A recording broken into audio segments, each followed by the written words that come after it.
My talk is actually called Genes and Environments, and how do they act or interact to cause Parkinson's or to cause progression. So why would we want to do population-based studies? Why would we want to study the environment and the genes? Well, for geneticists, it's really about discovering the gene, so you know something about the biology, and then you can maybe identify the gene carriers. But what do you do then? Well, you know that somebody's maybe at risk or will develop the disease, but that's where it's often left. Clinicians want to know whether there's a prognostic model and they can identify treatments for you. But as a population and health scientist and environmental scientist, what I want to know is who is sensitive to certain exposures that then increase their disease, and how can I prevent these people from being exposed? Okay, so it's two questions: who is sensitive, and that might be genetic, but also who then receives what type of exposure that then causes their disease. And the opposite coin is what kind of exposures, what kind of lifestyles can you have that actually protects you against the disease, or that actually slows down progression once you're hit. Okay, so that's what we are studying. And we actually came up with quite a lot of things. So being male is one of the risk factors. So, and it's not something we want to prevent. We like our husbands and sons, but you are at higher risk, and especially you're at higher risk when you're aging. And so the main risk factor for Parkinson's we have figured out is aging, and unfortunately we haven't figured out how we prevent that, right? So, and it probably won't happen, but maybe there's something about aging that goes faster in Parkinson's.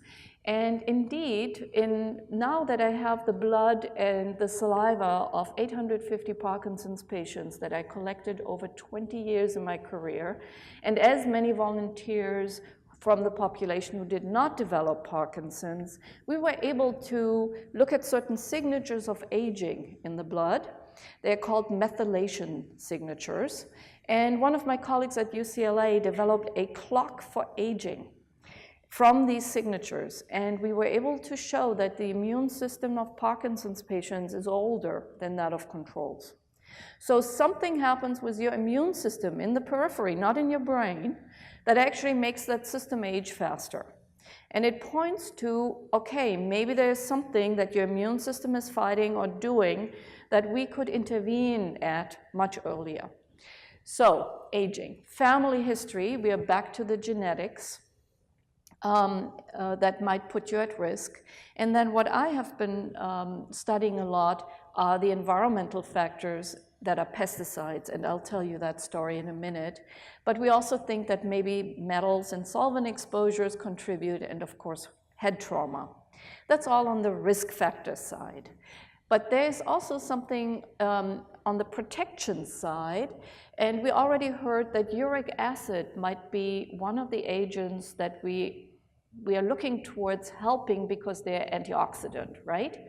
Well, this did actually not just come from animals. This came from human beings and us observational scientists looking in the population at those people who had higher urate levels because they develop gout, right? That's a side effect of having high urate. You have gout. So we were able to look at patients with gout and see whether they had a higher rate of developing Parkinson's, and we found that was not the case. They had a lower rate of Parkinson's. So that gave us the first clue to a protective agent, and that was an observational study. I myself studied NSAIDs, non-steroidal anti-inflammatory drugs, to see whether those patients who are taking a lot more of them for bone diseases, for backache, and that was in the Danish population, would actually have a lower risk at developing Parkinson's. But unfortunately, we didn't see it. However, the Danish population gave us another way of studying the blood pressure drug isradipine that's now being also tested in Parkinson's patients, because it's a drug that was developed and used already in the 60s. It's a calcium channel antagonist because the heart has the same kind of or similar kind of channels as that dopamine neuron in the brain, and we've been using it to lowering blood pressure for 40, 50 years. So in the Danish population, I was actually able to look at who was getting this L-type channel blocker over how many years, and what was their risk of developing Parkinson's disease, and it was 30% lower. So that was the first clue that then colleagues of mine used to say we need to have these clinical trials on Parkinson's patients. So observational studies can be extremely helpful. Caffeine is the other example, right? Every study, epidemiologic study out there shows that Parkinson's patients drink less caffeine. And so the opposite would be, maybe if you drink more caffeine, you would be protected against Parkinson's. Well, I am not subscribing to that yet, because you all know from your own experience that Parkinson's actually starts a long time before you develop the motor symptoms, right? And it starts with sleep problems, it starts with constipation, it starts with lots of symptoms that may make you change your diet and may make you lay off caffeine. So that's why it says there reverse causation. Is reverse causation a possibility, meaning that you have your Parkinson's slowly developing, starting in the periphery, and you're changing your lifestyle. You're exercising less, you're changing your diet, you're not drinking coffee, and you stop smoking. Because all of you probably know that, every single study in the world shows Parkinson's patients smoke less than people who never develop Parkinson's. And nicotine has been highlighted, of course, as a possible protective agent for the brain. I don't believe it. I think all that happens when you're starting to develop Parkinson's is you lose your nicotinic response. So you're not as addicted anymore. And when you try to quit, you can, right? And so to introduce nicotine and smoking again is probably not helpful. Indeed, we were able to follow 500 of these 800 Parkinson's patients we enrolled in the Central Valley and looked what happened to those who actually continued smoking. They had a much higher risk at early death, okay? And they had a higher risk than the population controls who told us they were smoking. So once you have Parkinson's, it doesn't help you. It doesn't slow down disease, and it even advances you towards earlier mortality. You're dying earlier. So you don't want to pick up smoking, in my mind. And I think it's reverse causation, if you ask me. But we're all hopeful. Maybe nicotine can help for something, but we haven't figured out yet what it is. So genes and Parkinson's, I'm only showing this slide to tell you that really we believe that we only can explain 5 to 10% of Parkinson's cases through actual genetics, where one gene causes the disease, okay? No more than 5 or 10%. There are lots of other genes, however, involved in your disease, but they are like risk factors. They load the gun, but they don't pull the trigger. So there must be something else that does that. And what is it? Well, for me, in the mid-90s, there was that pesticide story out there, and nobody had really been able to look at it consistently or with really good data. And California has really good data on pesticides. But why would we be worried about pesticides for the general population? We know farmers are exposed, right? And none of you are probably a farmer. And you all got, or some of you got Parkinson's. But what we actually found in the National Representative Survey of the US population in the 2000s, in 6 to 59-year-olds, 96% of all the urine samples they took from these people had measurable levels of an OP pesticide called chlorpyrifos. And that's because it's an insecticide and it was used in homes. And diazinon is a similar kind of insecticide, but used in the agriculture, and that was found in 30% of all samples of urines from the general population. So what that tells you, more or less, is that we use pesticides in so many different ways that all of you were exposed at some point. Me too. And we all have DDT derivatives in our blood. If we test them now, we all have them because they're on our food. Okay, and they're very long lasting, and we're importing food from places that still use DDT or still have used them for many years. So we were all exposed.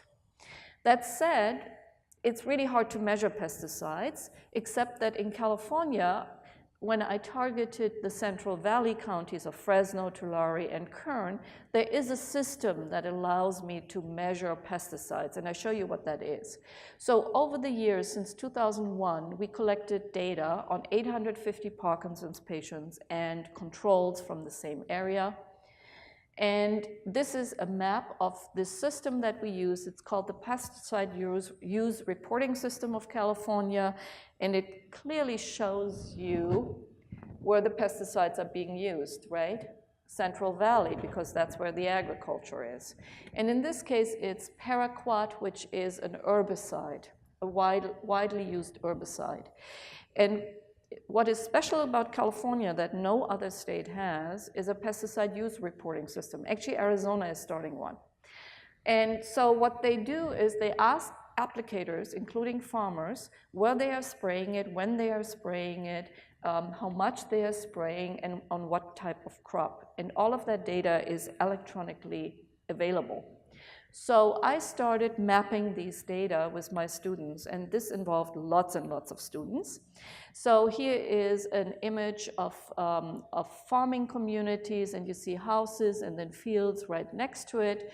These are the maps, paper maps, big rolls that we got from offices all over the counties, from land offices. And they give you fields, and they give you the communities, and they give you streams, and we computerized it. So this is a computerized image of the same map. And then we could overlay it with the data for pesticide use, and you can now see what the pesticides were used on. These are almonds. So this pesticide was used in this quadrant on almonds and not used on grapes, because this is a grape orchard, okay? So we were able to computerize all of this data and map it. And then not only that, we asked our patients where they lived and worked. We plotted their address on a map, and you see the map here.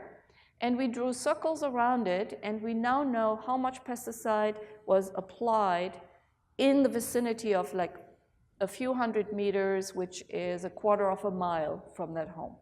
Okay? And we have that since 1974, for a very long period of time. So why is this important? Because you see here, that's a plane, a little yellow plane up there, and they're spraying pesticides, and there are homes down here. Okay? So the whiff of these pesticides can easily go over homes and expose whoever is there. And workplaces, same thing.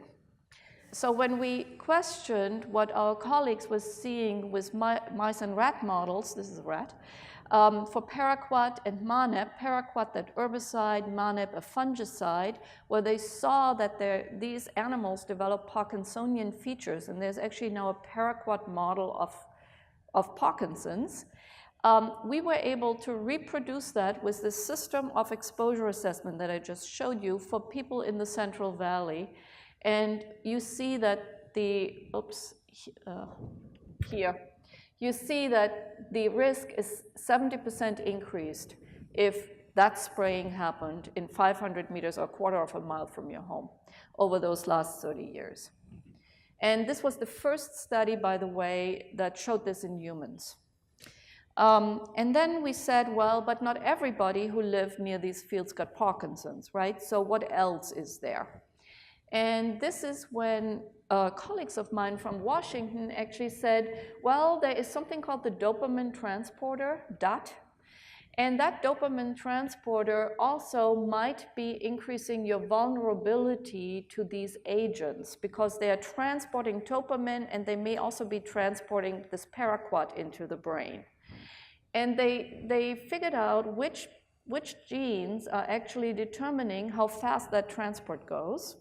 And then we used the genetic markers, and you can see here, these people had these risk alleles and were not exposed to paraquat. Good. And these people had the risk alleles are here. So these people had the risk alleles without exposure. You don't get Parkinson's. But if you are exposed and you have these risk alleles, then your risk actually is almost fourfold. Okay? And if you only have one risk allele, it's about 2.5-fold, but if you have 2 of them or more, it's about 4-fold. So this is exactly what genes by environment means. You have a genetic susceptibility, and then you're exposed. So you don't get the disease because of genetics. You might not get it when you're exposed, but when you're susceptible to that exposure, you do. And we also showed this for organophosphate pesticides with another mechanism for a gene, and I don't have much time to go over it, but it's basically the same story. You know, you have to have exposure and that gene, and that's when your risk really goes up. And it also works for home use pesticides. So the other models were my pesticides from the Central Valley. This is, we asked people to report home use, and it was exactly the same story for home use. And we figured out lots of these kind of stories, and it's all in a paper we recently published. We also figured out that there's an interaction between paraquat, that herbicide, and traumatic brain injury. So this is your risk just for the pesticide, just for traumatic brain injury. When both come together, your risk is much increased, meaning there's also an environment-environment interaction, right? If you have 2 factors coming together from the environment, your risk increases even worse. And we also study disease progression, and we are now following these patients over time, and we're trying to figure out what predicts progression. And we have figured out there is a synuclein gene that seems to be predicting motor progression. And since I have very little time, I'll just show you that we just now got this paper published where we used a lot of different SNPs. They are called single nucleotide polymorphisms. So little genetic markers that when you add them up, you can actually predict motor and cognitive progression. And these people are at higher risk. And this is really important because when pharmaceutical companies want to test drugs, they want people who are at risk for that outcome. And cognitive decline, not everybody, luckily, has fast cognitive decline, right? But a subgroup of Parkinson's patients really do have it. And if we can figure out who that is, and now we can with this, then we can actually say, these are the people we should try this on, right? And that's why our studies are important. So we also showed that caffeine has a good effect on progression. So maybe that trial with the caffeine, the A to A antagonist will work. And then generally, what we find about progression when we follow people is that it's better if you've been educated, but you can't change that, but you can keep your mind active.